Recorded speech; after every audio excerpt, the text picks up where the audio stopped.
Welcome to the Deep Dive Spirituality Conversations podcast. I'm your host, Brian Russell, and today I'm going to continue my conversation with entrepreneur and coach Marcum Davis.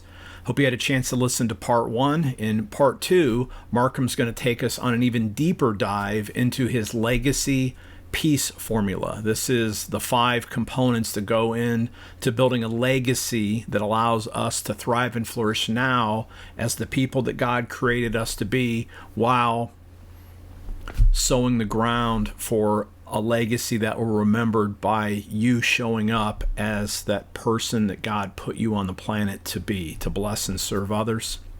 If you find this episode helpful, would you consider liking it and sharing it with others, subscribing to the podcast? All of the links are in the show notes. Definitely check out marcumdavis.com. He has lots of free bonus materials that you can sign up for. Again, links are in the notes. And I have links to Marcum's new book as well as to my resources.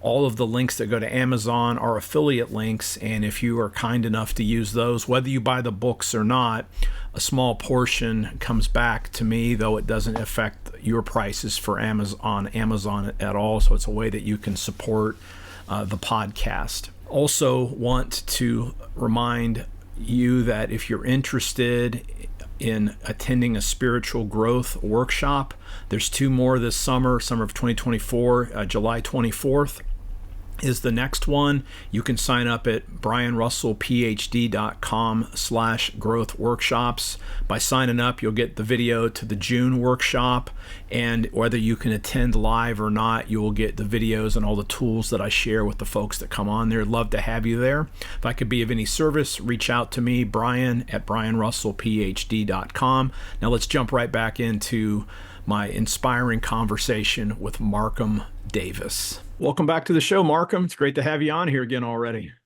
Oh man, I couldn't wait to get back. You know, it felt like we time cut us in the middle of a conversation. There was like, wait, we had more.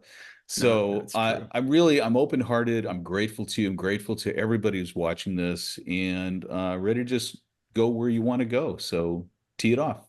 Yeah, and again, I encourage anybody who hasn't listened to the part one just to go back and take a quick look. I'll have a link to it, and we're just going to pick up and do a little bit of a deeper dive and let you get to know Marcum a little bit more. And he's going to take us on a little deeper journey into some of the key teachings from his new book, Legacy: Live with Purpose, Find Fulfillment, and Be Remembered. And he's holding it up if you don't have the video, and I'll have links to his website. Oh, mention your website real quick, Marcum. It's just my name. Yeah, it's just marcumdavis.com, marcumdavis.com. And I've got my heart's just open. I have so many free things there I want to give for tools, in addition to getting the book, which is only $18 everywhere, Amazon, wherever you want. I've got a daily, we mentioned this yesterday, I really believe in the morning rituals. So I've got a daily planner template you get for free. The upcoming daily planner will be published, but you get the template for free now.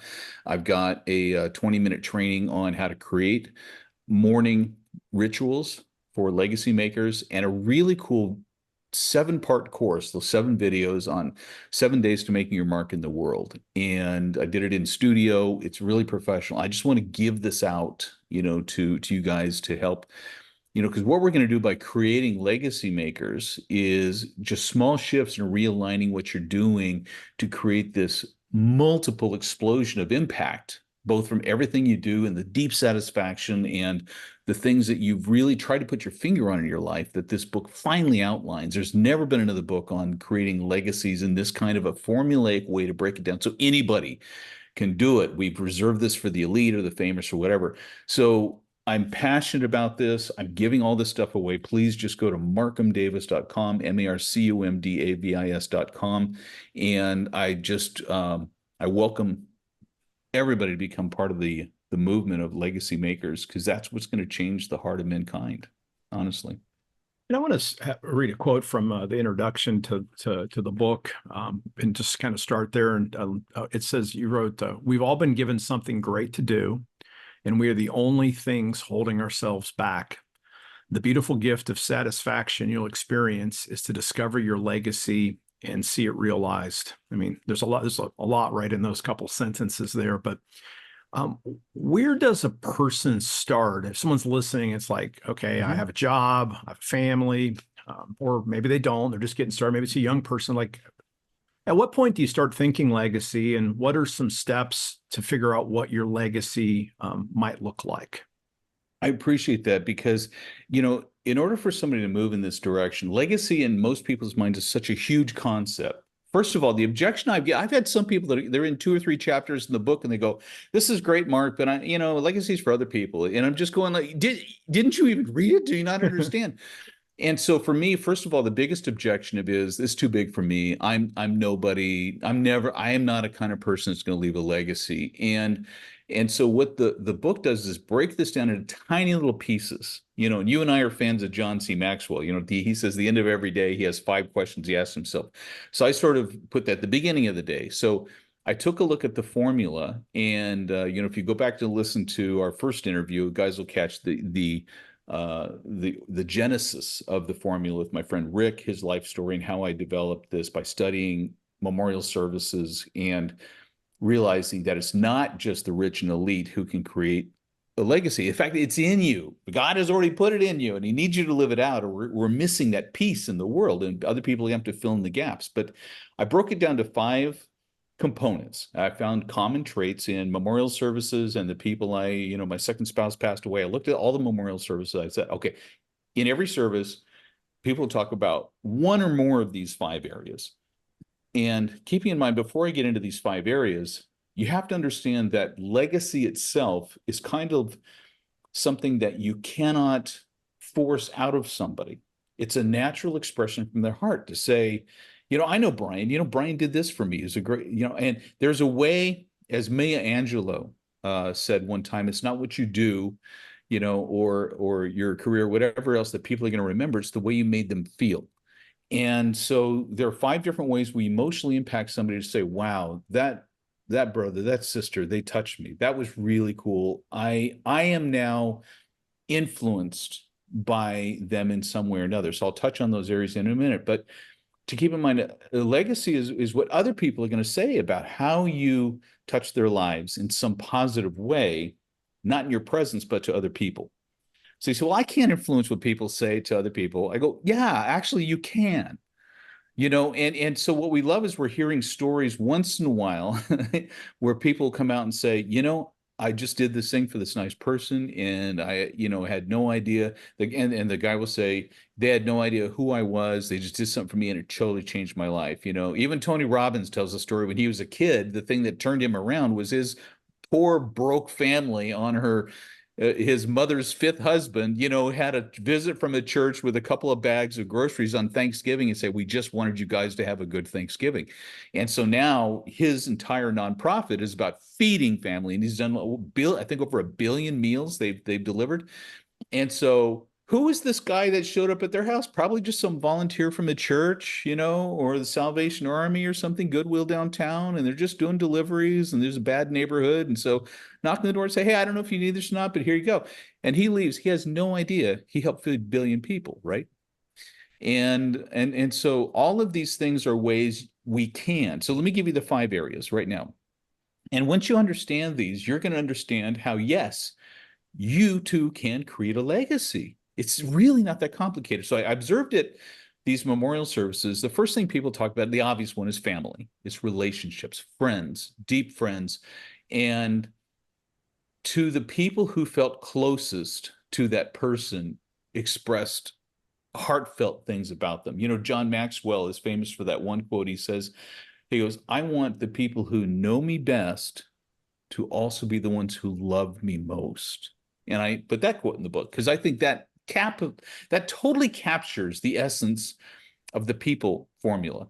Now I've got some deeper stuff in there. I've got a really, really cool thing on romantic mastery about keeping the honeymoon in the relationships, because you're obviously the choice for your intimate partner is the most important one you make.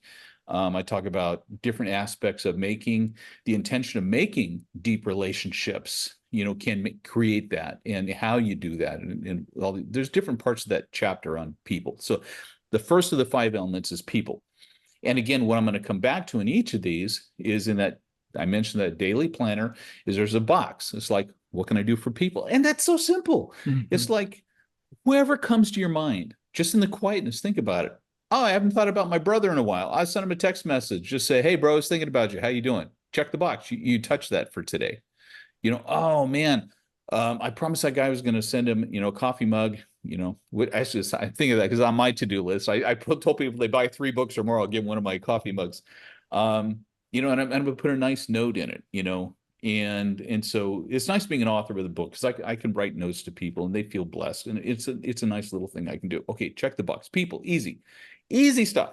But if you're asking yourself every morning, what's some positive way I can just be kind? I could touch people in my life and let them know they're important to me.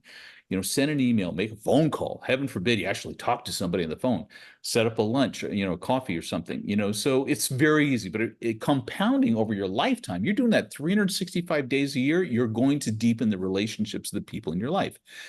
The second formula, part of the formula, people's the first one. The second one is experiences. I had not realized, to me, honestly, the biggest juice out of life I get has become from my experiences. And I denied myself this until I was 42 years old. I went nowhere. Mm. I went nowhere. Hadn't been out of the country. I was driving white minivans, 3 kids. I mean, it was Mr. Domestic, and I was last on the list because honestly, I misinterpreted scripture where, it says you sacrifice, you lay yourself down. So my needs aren't important. I give myself for the family, this kind of thing. And I realized after my second spouse, passed away, I feel like, who am I again? I'm single. What do I got to do? And I've been this minivan guy. And I had an 8-month-long depression after that. And when I came out, I was like rebirthed. It was all Mm. lifted from me. And I'm going like, I'm still alive. I survived all this. I go, I'm going to do something different than the minivan thing. What can I do to live? And by getting myself involved in really cool, some adventures, some experiences, I ended up being a more robust person for everybody in my life. So by putting myself first, it wasn't taking from anybody else. It multiplied what I could give to other people because I became full of life. You can tell I'm a very low energy person, right? But Yeah, I I honestly, need, since you're older than me, I need some of that. So I love yeah, it. So it's 61 years old. I'm freaking far. I'm going to the gym and now I'm trying to pump up my good. physique after being, um, which is actually it's in the book somewhere as well. I'll tell you about that later. But I uh, didn't mean to mess up your train of thought. You were killing it on experiences and oh, how you I got the am zest for I life am and not stuff. messed up Yeah. because I love that. Okay. This is one of the things I did too that would talk about zest of life and experiences. So this was me in 2015. Oh my, what? Really? Yeah, What?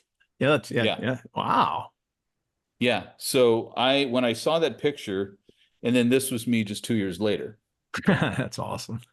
So I've got a before and after side by side here somewhere, but it was real. Here's all my, and I And you're took going a to have to go bunch to of pictures. YouTube to see this too. He just showed me 2 pictures, one with him, what would we say, a slightly rotund, and another one ripped and built No, here. So yeah. highly obese Okay. man. And then, yeah, a highly obese man. And then I actually went and did a bodybuilding competition at age 57 That's cool. and I won. I got the trophy, but partly because I was also the only one in my age category.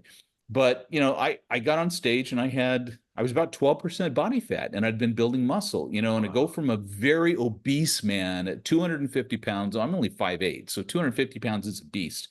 Sort of like Homer Simpson, all my clothes I had to wear, shirts I had to wear out like a muumuu.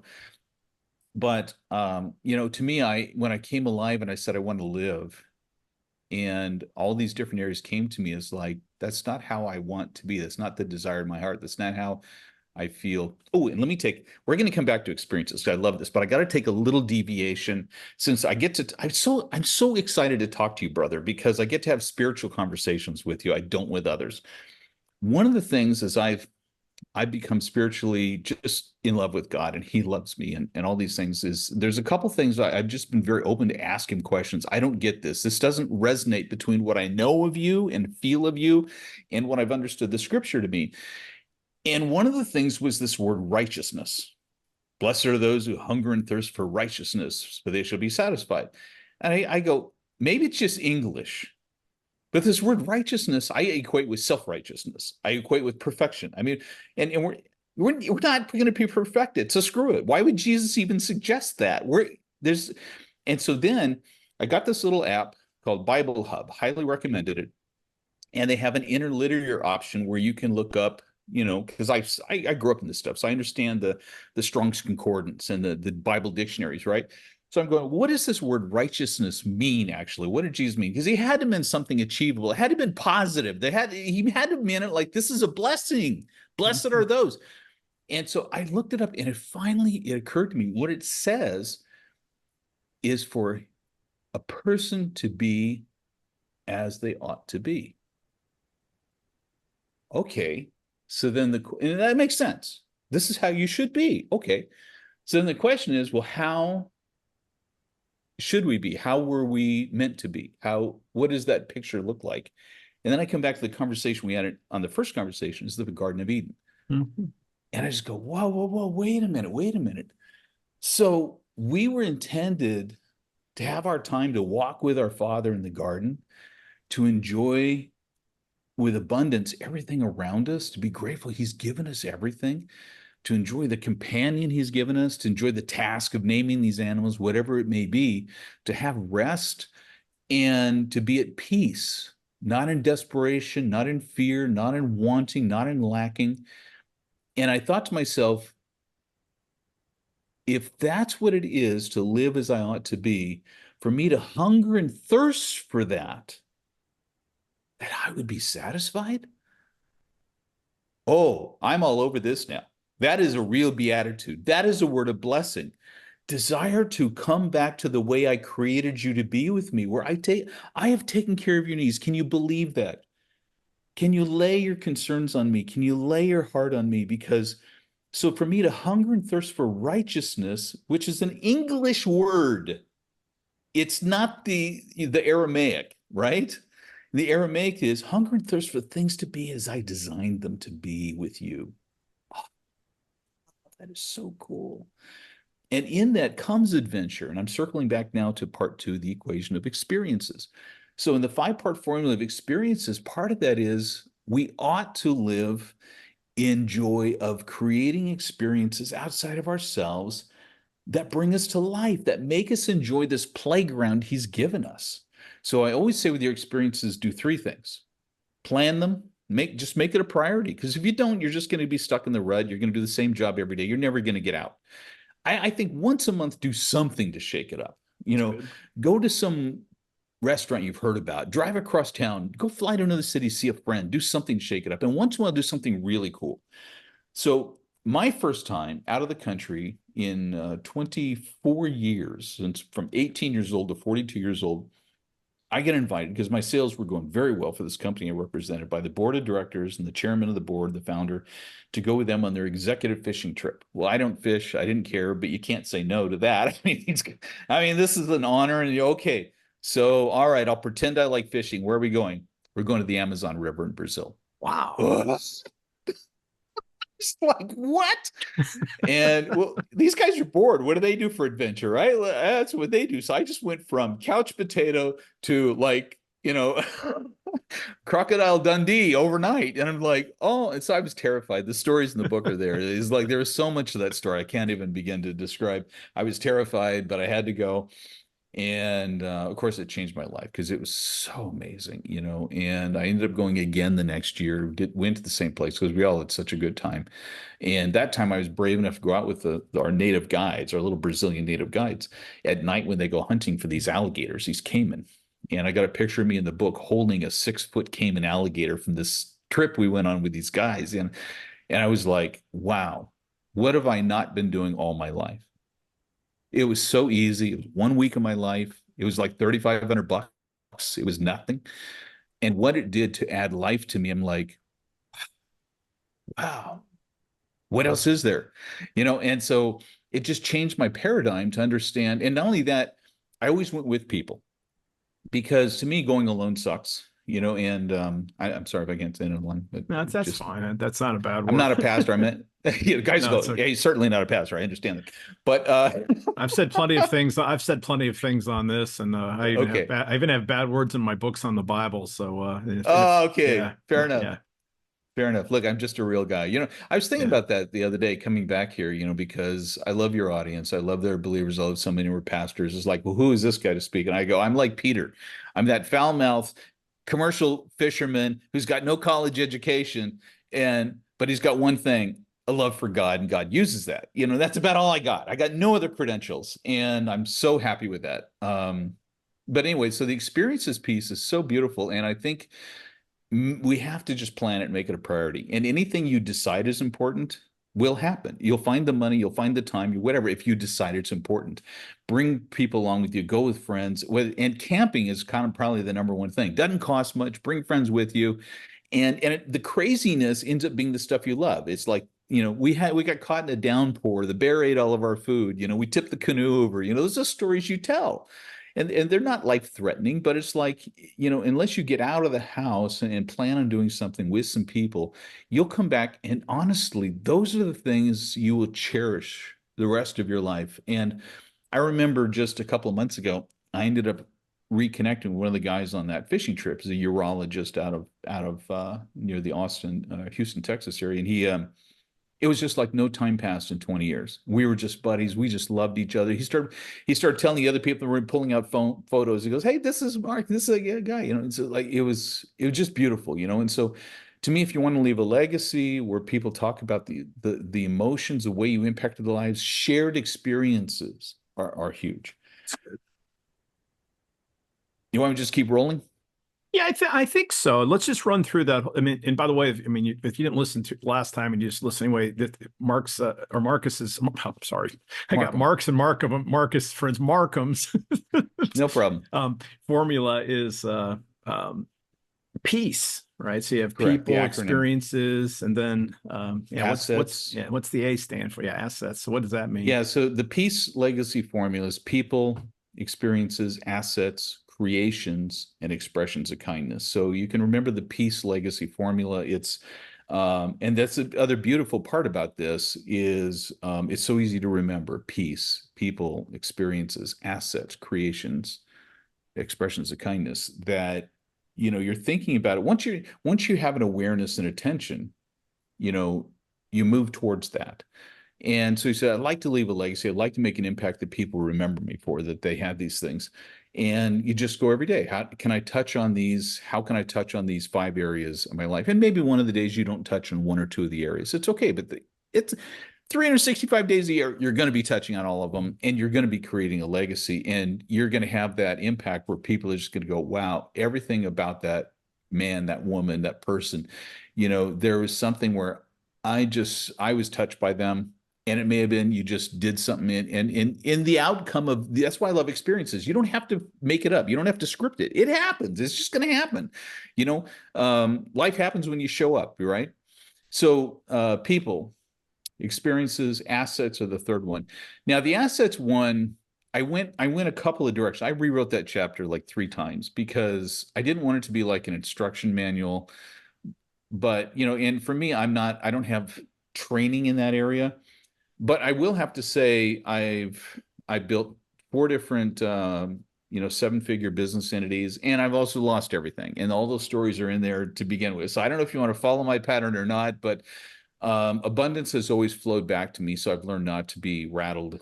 Like Paul said, I've learned in abundance and in nothing to be content. And Solomon said, vanity of vanity is all vanity. He says, just enjoy life, be here, be present, live for this relationship today.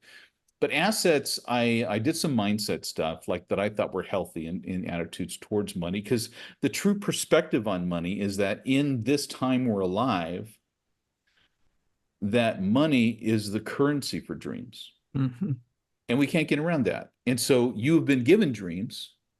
And so it's up to you to then create the abundance to make those dreams happen. And that does have to do with currency. So then I appeal to, because as I did the research, I was saying, I don't care how many thousands of copies the book gets sold, 60% of that audience is going to be in a financial pinch. That's just the way we are in America. So I created this progression to go from, look, even if you start in behind the curve, here's how to go, here's how to do side hustles, here's how to go to the next level where you have a little bit of abundance. And what do you do with the abundance? Now you start setting it aside, so you have some cash, and then you start buying residual income assets and all these kind of things. And then the final part is on wealth management. To be honest, I think it's such a huge category that I think the most good I'm going to do in the world on helping people create assets is going to be in coaching and mentoring people alongside. Find out where you're at and let's help guide you to the next level and wrap it into something with purpose. The whole idea is, if you understand that assets are the currency of dreams, what are those dreams? Let's start with that. What in your heart do you feel called to do that you feel touches you in some really cool way? And what'll that take? What'll be, and we have people come alongside you to do that. So assets are just such a huge, big thing. And also they're also covered by what's his name, Dave Ramsey, and Ramsey. another, Yeah. yeah. So I mean, there's lots of stuff out there on this topic, and I don't want to step on them because I'm not the expert on it, and I don't even know if people want to follow my example. I'm the entrepreneur who has made it and lost it, and I take risks, and I love it. I'm full of life. It's my personality. God made me this way, and sometimes I at first I was going, God, why did you make me this way? Then I'm like, all right, you made me this way, so you must. It's the way we go, and I enjoy the whole ride. I enjoy the experience because to me, the subtitle on the experiences story is we are the sum of our stories. And for me, assets are part of that story. I'm grateful I've been a millionaire several times, and then it's crashed. I had business scale. I had a big business in Ukraine, and obviously when Putin invaded, that one just went away. The nonprofit is still going there. So all the proceeds, by the way, if people don't know, we haven't mentioned it yet, all of the royalties from this book are going to Abundance International, which is the nonprofit in Ukraine helping the orphanages there.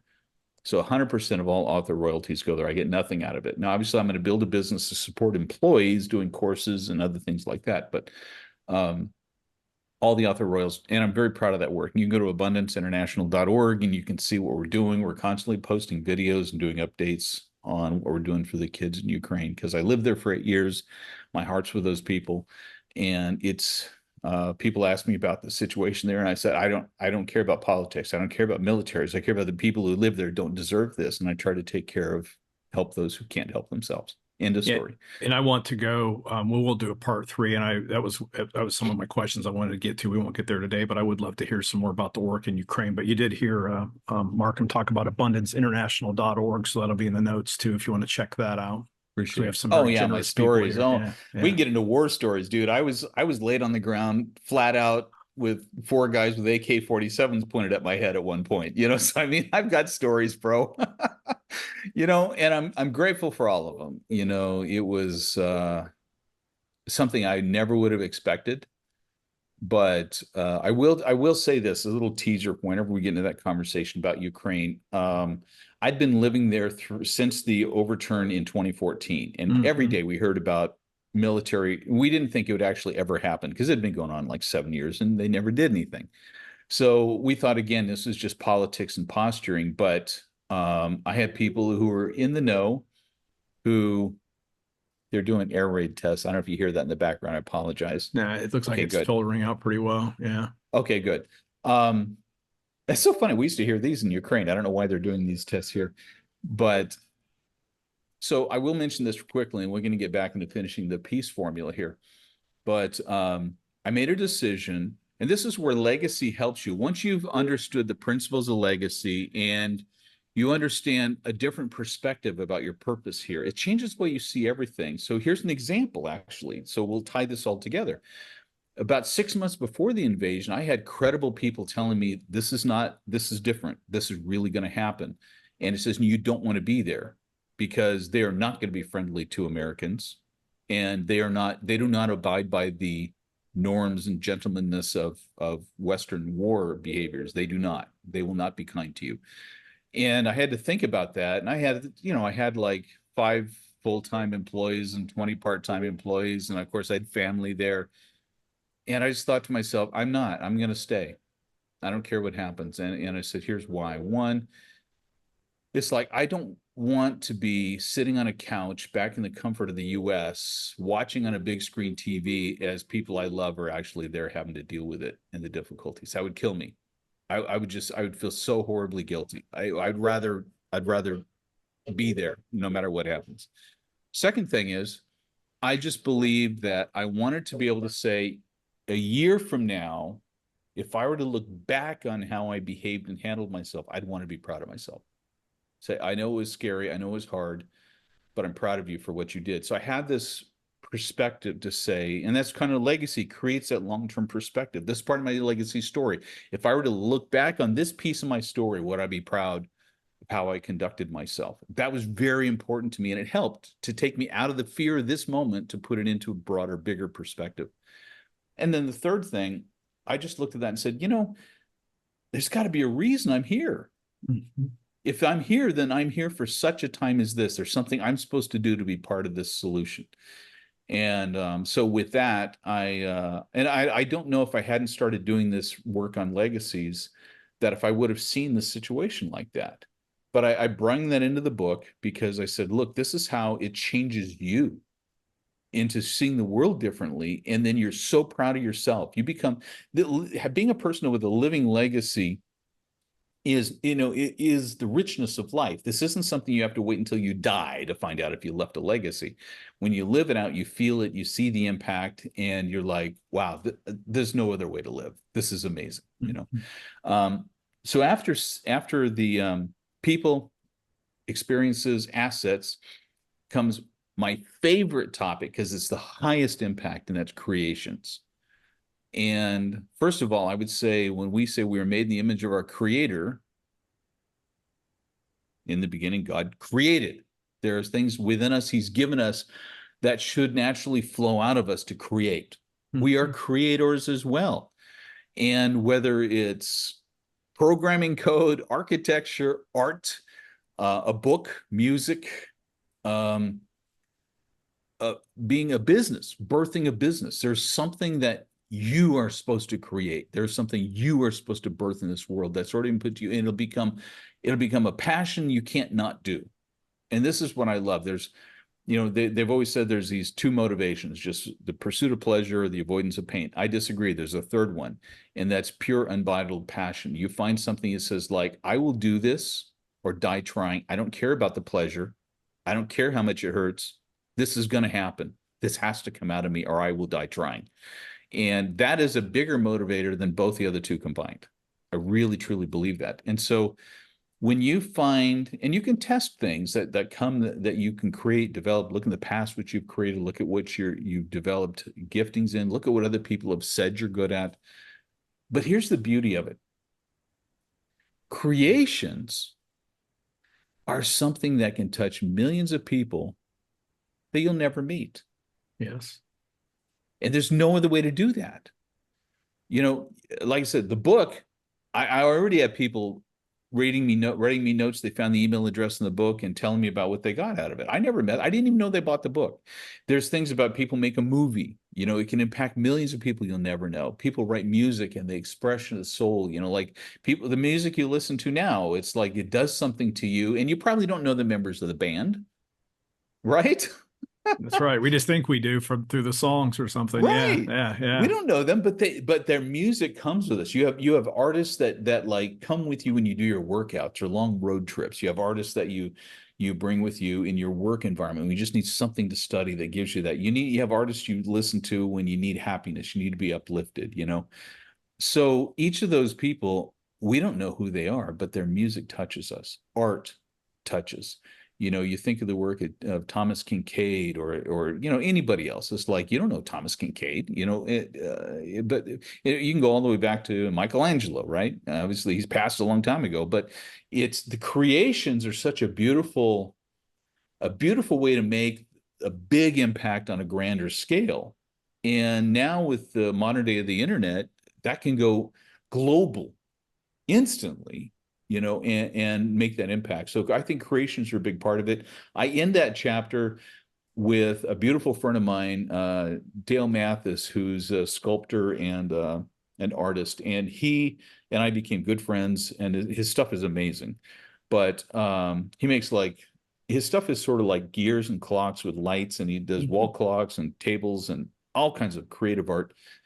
But he says, I realized early on that get my stuff in a gallery, and it really ticked me off that they just wanted the wall clocks. He says, I don't want to be the wall clock guy. He says, look at this art I made. But he realized, if I was going to make a living at this, I had to listen to people and make it a business and change my brain to understand sales, to understand marketing, to understand customer impressions, why they wanted that. He says, I found ways to integrate what I wanted to into some pieces I saw people wanted to buy. But it says, first and foremost, you can make a living out of your creations, but you have to integrate skill sets and mindsets as a business person as well. Then you can have the best of both worlds. So I end the chapter with that. And Dale will be coming along to do some courses and training with me, and we'll be doing some eventually live events and weekend things. So I'll bring in experts in each of these areas to really teach people, all these aspects. And let me just interject one thing before you go to the Yeah. last one, because what you said was like really important for folks that are listening. Because I hear from a lot of pastors who genuinely love Jesus, but oftentimes, at least the pastors that I know, I would say grossly underpaid, have school debt and other things like that. And then the idea is, well, geez, I can't do anything else. But you just kind of named again, you don't need to say more, but I just want people go back and listen to what Marcum just said. You can take the good things that the Lord has given you, and it's not dirty to figure out how to market those things, sell them, and learn to go to a broader audience. And you're not selling out those things, because a lot of folks are interested in coaching, consulting, or all kinds of nonprofit work. And that's true for non-pastors too. Sometimes in the church, we think it's a bad thing because we equate the love of money with just actually having skills that create enough money to meet your needs. So just want to echo what you just said, how important it is. And a lot of times the difference between making nothing and actually being paid for the value that you put in the world is simply learning some different language, some basic sales. And sales isn't dirty. Sales is literally, if you have a cure for cancer, just letting people know that it exists. And ultimately, and so again, I'm going to stop and let you go to the last piece. But I thought what you said there can really serve the audience, and the course thing that you were talking about can be really helpful for folks. Yeah. So thank you. I'll say it a little stronger than that. I'll say if it's anything you put out into the world for commerce and you're not making enough for it to continue, you can't expand your message without it. And it's a reflection on how much value you're putting into the world. If you're not getting economic return, you're not putting enough value out there. And so these are skills you don't shy away from. You look at it and go, wait a minute, if people aren't buying this, what am I doing wrong? And because, listen, God's a God of abundance, right? I mean, how many times he said he owns the cattle on 1,000 wheels, diamond mines? It's like money is not a thing, but if you enter into the world of commerce with your creations, which I believe you should. I believe very few people are just going to create and it'll all be given away for free. I think that actually diminishes the value of the creation. I think there should be an economic exchange because you created value. There's an expression of your soul that has healing power, that has message, that has inspiration, it has communication, whatever it is, even architecture. You make a living, you should make grand architecture that is inspired, that is God-sized visions, dreams, and people will pay God-sized money for something of that level of excellence. I think we do is in our Western culture, we get lazy, we lean into laziness, and we do minimal to get by. And so honestly, the greatest opportunity for those who are tapped into the creator of all things, beauty, creation, science, color, engineering, genius is it's universal. We all have the same image of what's beautiful. We all understand what is excellence. And so for you to stand out with excellence is so easy today because everybody's so freaking lazy. So to me, it's like, and if you put the two together, you're doing things with excellence. You're creating from your soul. And yes, you may have to learn skills for how to get that to the world. You may hire a firm to help you with social media marketing, all this stuff, then hire them or learn the skills. But it's like it's your obligation to take what you've been given and make sure enough people get the benefit of it and produce with excellence. And you'll not have to worry about finances. God may have already provided everything you need, and you're just being lazy about it. And I'm raising my hand. I've done that too. I created music and I never did anything with it. And anyway, I'll get off my soapbox there. But I believe if there's a Christian out there who has this attitude that they should live in a world of poverty, then they're just not creating value in the world. And this is just the world we live in today. Maybe there'll come a time and day, like Terrence Howard says, we're not even going to need currency. Okay, then we'll look at where things are at that time and we'll readjust. Under the Roman Empire, I'm sure economics were different then too. But today, you have an opportunity to literally go full time to things, the creations of your soul, and bless the world with them. And the reflector of your level of excellence and execution and understanding the marketplace just come back to you. And again, not everybody wants to make their creations into their career. Maybe you just want to get a book out to the world and just let God take it where it can be. Great. That's not a problem. But I'm just saying it's there for you if you choose to. Good. The last one's very quick, and that's just expressions of kindness. And Yeah, and in good. that chapter, I outline like 5 different ways you can really add value to somebody's life, to look for them. People are in challenge, when not to help somebody that becomes an enabler for a difficult situation. And I talk about the different aspects of whether it's just touching an individual soul, helping somebody when they're in time of crisis, or creating a whole nonprofit like I did, and or just attaching yourself to a nonprofit that's already doing the work that's in your heart. But I will add this one story as a teaser that I think is critical to understand. My dad, a career pastor, told me one time, he goes, Mark, you understand why the pastor is so beloved to his people? And I'm listening. Okay, Dad, fill me in.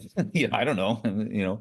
He goes, you understand that the pastor is present in people's lives at their peak moment of emotional experience, high and low. He's there at the wedding. He's there at the funeral. He's there at the hospital visit. He's there at the birth of the new child. And he says, when you see somebody have a win, you send them a note. When you see they've had, you send them a note. And he says, you don't understand that when people are in peak experience, they bond to those who are in the circle of influence in that moment. So he said, son, I want you to always understand when you have a friend who just lost their job, lost a spouse, lost a family member, lost a parent, he goes, it's not important that you say anything, but just show up. Mhm. Because most people feel awkward. They don't know what to say. And I want you to understand, my son, it is not about what you say. It's about your presence to somebody at a moment of emotional experience, highs and lows. And it's not about you. That will create a legacy. People will talk about that. When I lost my dad and I was devastated, Markham just sat there in the living room with me for 3 hours. And we said nothing, but he was there. So expressions of kindness are so broad. But again, if you have it in your daily list, is there something today I can do that would be an expression of kindness? Those compound. And I'm telling you, these 5 elements, people, experiences, assets, creations, expressions of kindness, build a legacy for anybody. Anybody. And I believe you're called to do that. And I think all this is also scriptural.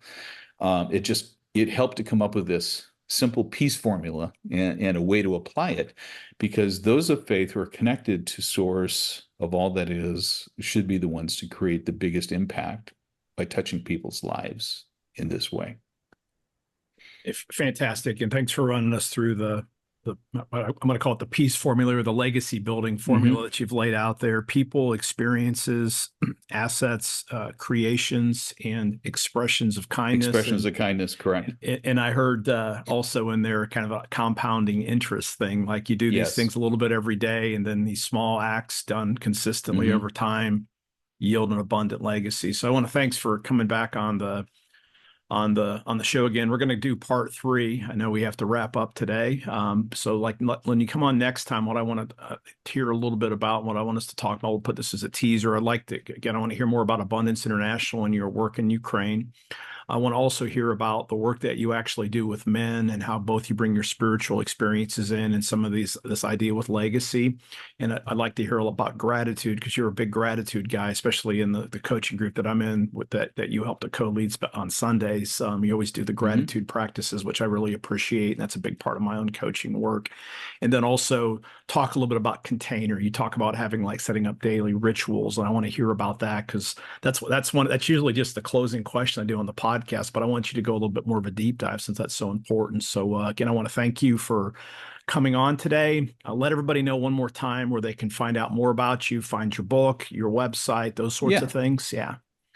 Just my name, MarcumDavis, marcumdavis.com. And like I said, I pour my heart into this. I want everybody to win and make progress to this. So I provided just, with a simple opt-in there, you'll get the links for daily planner template, a training video on morning rituals, and then a 7-part course, video course on 7 days to make your mark of the world. And I give these freely, and I want you guys to just have it.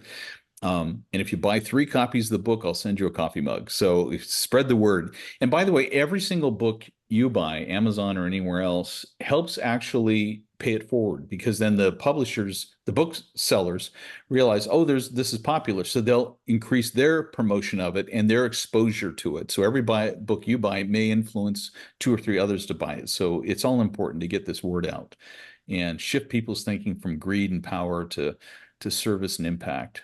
And, this is what we're here to do. Well, I appreciate you, brother. Thank you for sharing your wisdom with us again today on the Deep Dive podcast. And thank you, everyone, for listening all the way to the end. And until next time, live by faith, be known by love, and be a voice of hope for others.